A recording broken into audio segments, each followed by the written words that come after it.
आज हम नाउन में जिस चीज के बारे में चर्चा करेंगे उसका नाम है जेंडर।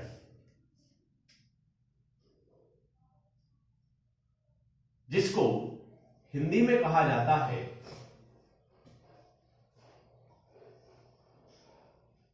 लिंग। जेंडर के बारे में चर्चा करें तो जेंडर को मूल रूप से 4 भागों में बांटा गया है। पहला है मैस्कुलाइन जेंडर, या जिसको कहा जाता है पुल्लिंग। दूसरा है आपका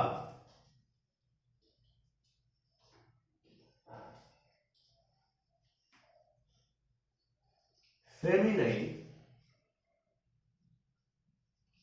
जेंडर, जिसको कहा जाता है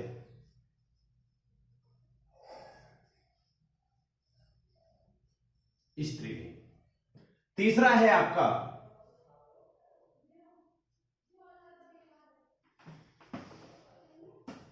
न्यूटर जेंडर, जिसे कहा जाता है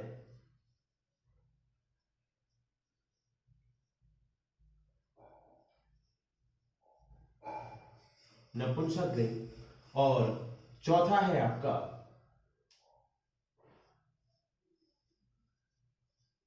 कॉमन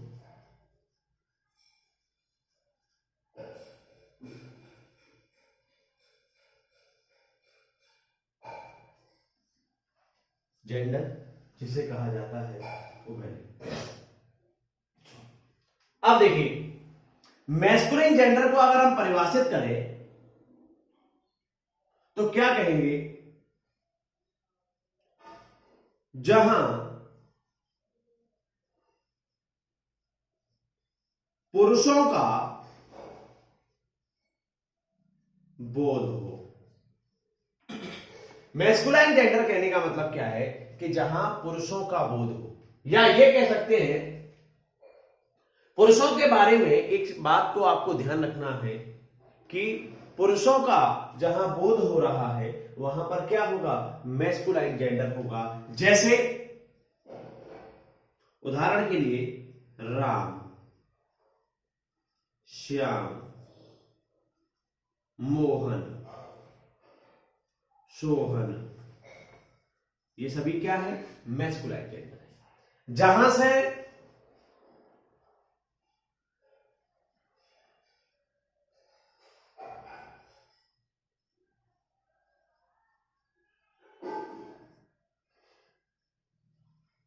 स्त्रियों का बोध हो, अगर वहां हम लोग चर्चा करें तो क्या होगा? जैसे सीता, गीता, रीता,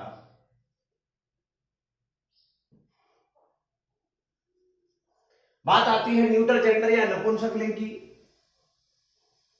जहां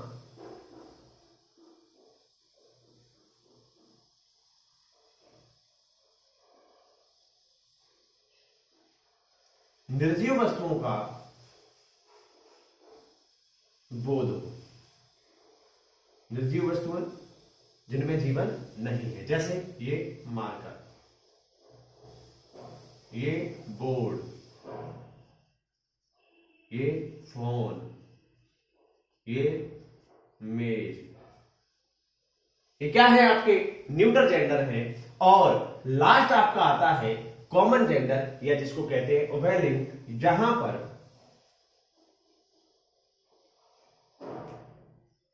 जाति का उल्लेख हो।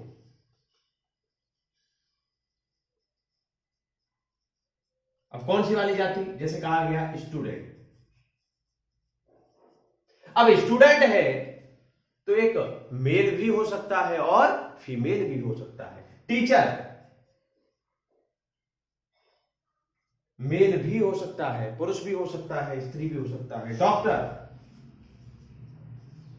एक पुरुष भी हो सकता है और एक स्त्री भी हो सकती है। ठीक है, अब हम लोग चर्चा करते हैं नाउन में जेंडर के बाद में हम लोग चर्चा करेंगे कि पुल्लिंग से स्त्रीलिंग बनाने के जो नियम है वो नियम क्या है, उस पर हम लोग चर्चा करेंगे। ठीक है,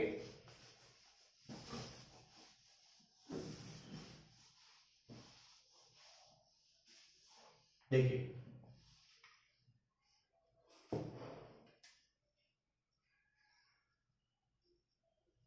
मैस्कुलाइन जेंडर से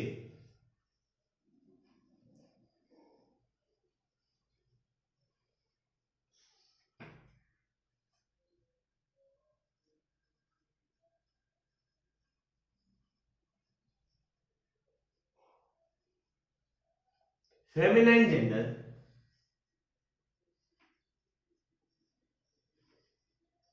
बनाने के नियम क्या है, उन नियमों पर हम और आप चर्चा करते हैं। देखिए सबसे पहले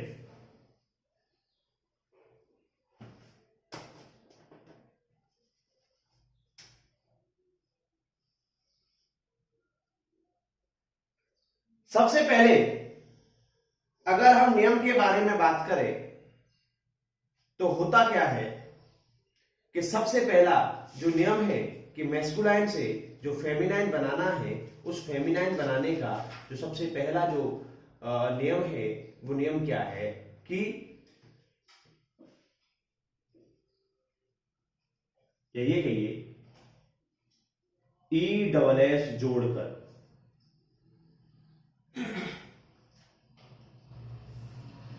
अगर आपको किसी मैस्कुलाइन जेंडर से फेमिनाइन जेंडर अर्थात किसी पुल्लिंग से स्त्रीलिंग बनाना है तो ऐसी स्थिति में आप क्या करेंगे, ESS जोड़कर आप पुल्लिंग से स्त्रीलिंग बना सकते हैं। अब कैसे बना सकते हैं उस पर हम लोग चर्चा करते हैं। अब देखिए जरा, जैसे आपसे कहा गया ऑथर, जिसका मतलब है लेखक, और स्त्रीलिंग बनाना है तो क्या हो गया, ऑथर में ESS जोड़ दीजिए, ऑथरेस, या जिसको कह सकते हैं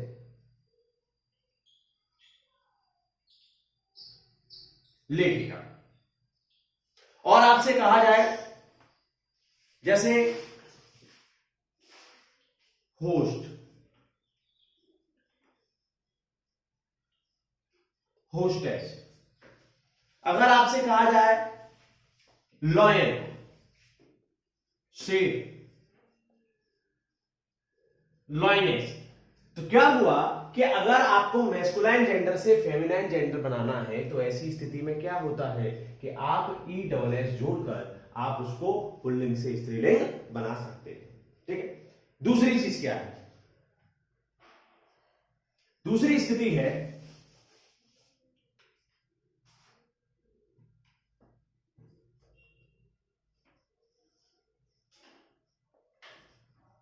संज्ञा के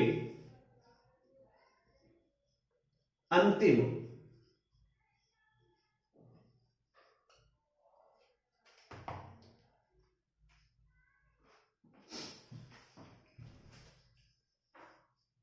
स्वर को हटाकर ESS जोड़कर, अंतिम स्वर को हटाकर ESS जोड़कर आप क्या कर सकते हैं, आप उसको मैस्कुलाइन जेंडर से फेमिनाइन जेंडर बना सकते हैं। उदाहरण के लिए यदि हम लोग चर्चा करें, उदाहरण के लिए अगर हम चर्चा करें तो क्या है, जैसे आपने सुना होगा एक्टर, एक्टर का मतलब होता है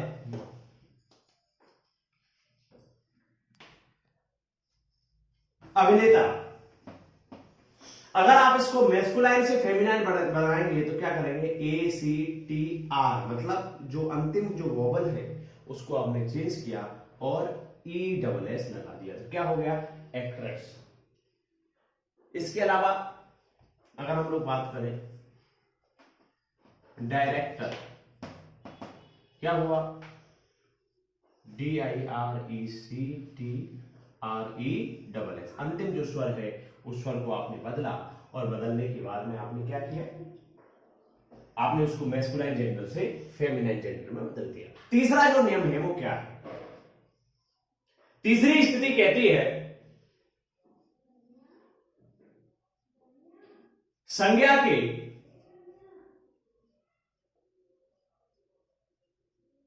अंतिम या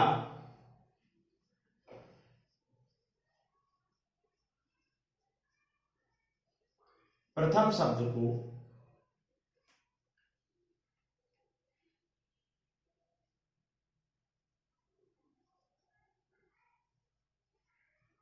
बदल।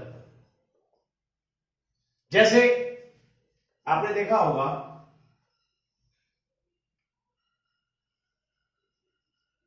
कहा गया ग्रैंडफादर, दादा। अब दादा का दादी, ग्रैंडफादर की जगह पर क्या हो गया? मदर। तो ये क्या हुआ? यहां पर अंतिम जो वर्ण है, अंतिम जो शब्द है, उस अंतिम शब्द को हमने क्या कर दिया है? बदल दिया है। अब जैसे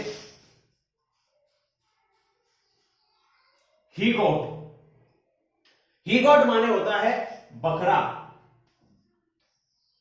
शी गॉट क्या हो गया? बकरी। तो जाहिर सी बात है यहां क्या हुआ है, जो पहला जो शब्द है उस पहले शब्द को बदलकर हमने क्या किया है, आपको इसको मैस्कुलाइन जेंडर से फेमिनाइन जेंडर बना सकते हैं। कुछ शब्द ऐसे भी होते हैं जो मैस्कुलाइन से फेमिनाइन बनाने के लिए किसी भी प्रकार के नियम का पालन नहीं करते हैं। जैसे बॉय, तो बॉय है तो बॉय का क्या होगा? गर्ल है, ठीक है। सर है, क्या है? मैडम है। इसका मतलब क्या है कि यहां कुछ ऐसे भी मैस्कुलाइन जेंडर होते हैं जिनको फेमिनाइन जेंडर बनाते समय किसी भी प्रकार के नियम का पालन नहीं होता है, ठीक है। चलिए अब हम बढ़ते हैं इसके अंतिम प्रकार पर, और वो अंतिम प्रकार क्या है जरा उसको हम और आप देखते हैं। नाउन में जो अंतिम स्थिति है, वो नाउन में अंतिम स्थिति आपकी आती है कि इस नाउन का प्रयोग किस किस रूप में किया जा सकता है, जिसको कहा जा सकता है function,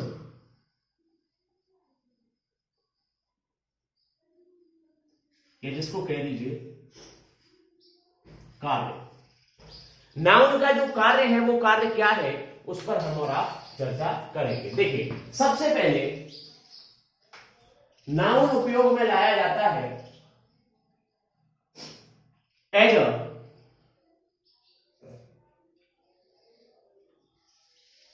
subject,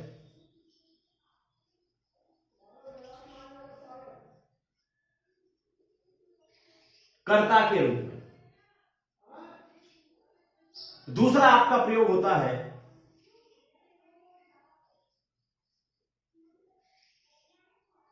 object,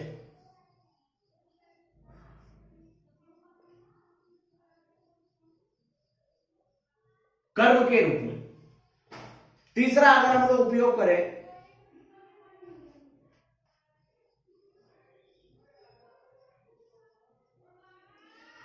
complement of verb, या जिसको कह सकते हैं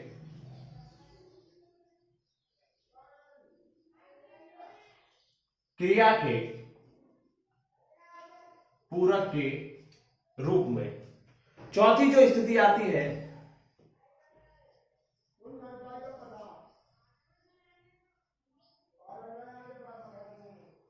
पॉजिटिव, या ये कहिए किसी भी चीज पर अधिकार की स्थिति में चौथा जो स्थिति आती है वो आती है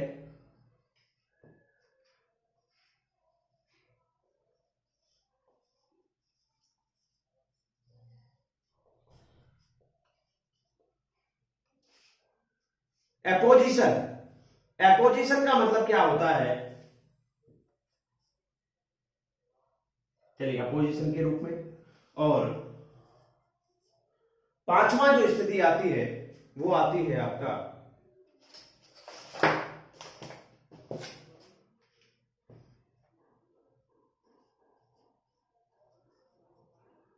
वोकेटिव केस।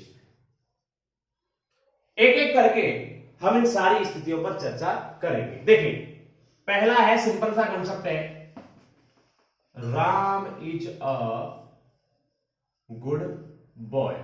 यहां पर नाउन क्या है, राम है, किसकी तरफ आया है, कर्ता की तरह आया है, बात खत्म। ठीक है, क्या है, हमने क्या कहा,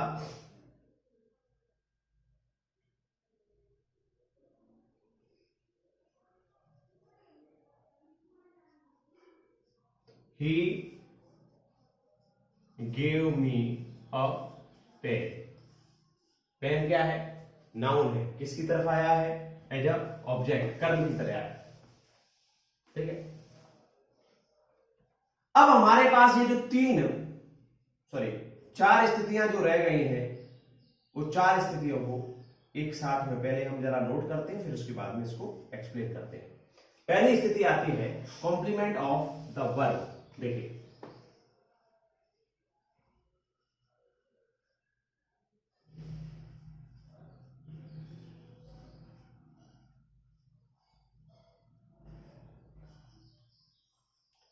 कॉम्प्लीमेंट ऑफ द वर्ब का मतलब है क्रिया के पूरक के रूप में।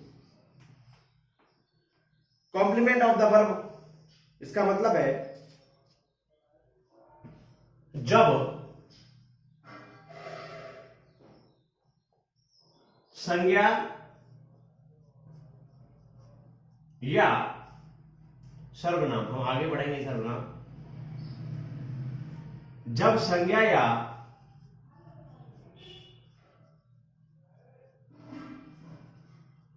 सर्वनाम के बिना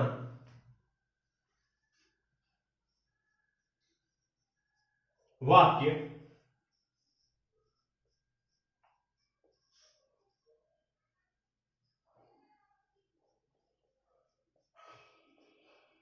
पूरा ना हो, तो ऐसी स्थिति में हम लोग करते क्या है, वहां पर आपका उपयोग आता है कॉम्प्लीमेंट ऑफ द वर्ब। इसका मतलब है अगर नाउन ऐसी जगह पर प्रयोग हो रहा है जहां पर संज्ञा या सर्वनाम के बिना वाक्य पूरा ही नहीं हो पाएगा, तो उसको कहा जाता है कॉम्प्लीमेंट। जैसे अगर हमने कहा Mohan is a welder. Mohan क्या है, एक वेल्डर है। ऐसी स्थिति में इस वेल्डर के बिना क्या ये वाक्य पूरा हो सकता है, नहीं हो सकता। इसका मतलब क्या है, ये कॉम्प्लीमेंट ऑफ द वर्ब है, क्रिया का पूरक के रूप में या वाक्य के पूरक के रूप में। जैसे हमने कहा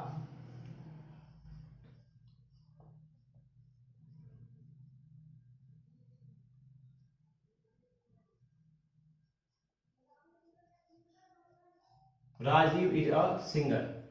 क्या सिंगर के बिना वाक्य पूरा हो सकता है, नहीं हो सकता। इसका मतलब क्या है, ये है आपका complement of the verb. Next स्थिति जो आती है वो क्या है, पजेटिव। पजेटिव का मतलब होता है किसी भी चीज पर अपना अधिकार जताना।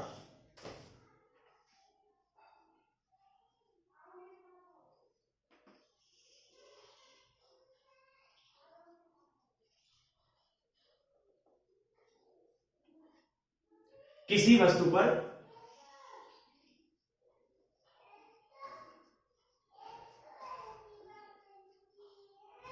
क्या हुआ,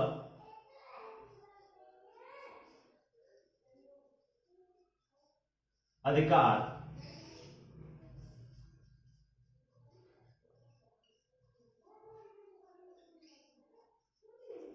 के लिए अगर प्रयोग हो रहा है नाउन का, तो उसको कहते हैं पजेटिव ऑफ नाउन। जैसे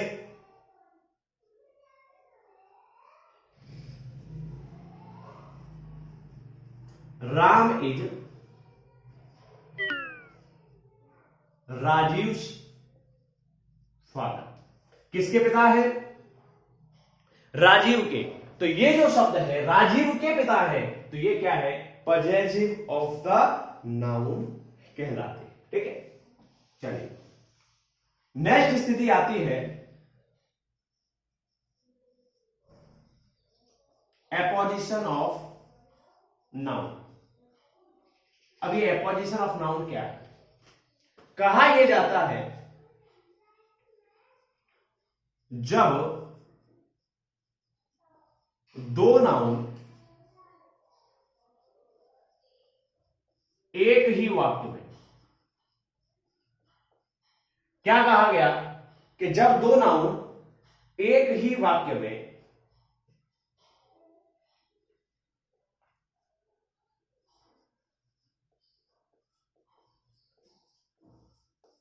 एक ही प्राणी का, या ये कह लीजिए स्थान का, या ये कह लीजिए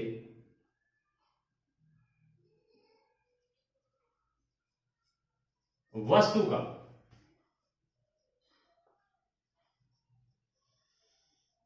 बोध कराते हैं, तो ऐसे नाउन को कहा जाता है apposition of noun.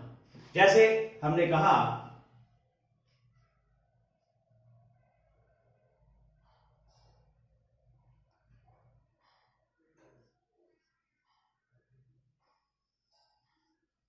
Agra,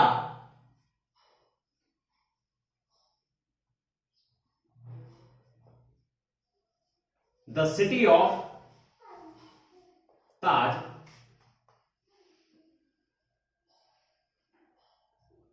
is very beautiful. अब यहां पर देखिए दो शब्द है, आगरा और द सिटी ऑफ ताज, ये दोनों के दोनों एक ही नाउन को प्रदर्शित कर रहे हैं, तो वहां पर क्या होगा? एपोजिशन ऑफ नाउन कहलाता है।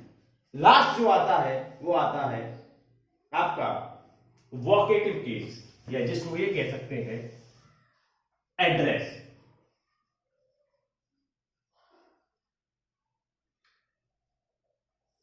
एड्रेस का मतलब है संबोधित करना। संबोधित करने का मतलब बुलाना, जैसे राम कम हियर, तो यहां जो राम ये प्रयोग हुआ है, ये आपका ना नाउन है, सॉरी ये ना आपका सब्जेक्ट है, ना आपका ऑब्जेक्ट है, ना आपका कॉम्प्लीमेंट ऑफ वर्ब है, न ही आपका एपोजिशन ऑफ नाउन है, और इसके साथ साथ न ही आपका पजेसिंग ऑफ नाउन है। यहां क्या है? राम, राम यहां आओ। तो ऐसी स्थिति में ये क्या है? ये आपकी स्थिति जो है किसकी है? एड्रेस की है, संबोधित करने की स्थिति है, और इसी के साथ में आपका जो नाउन है वो नाउन समाप्त होता है। धन्यवाद।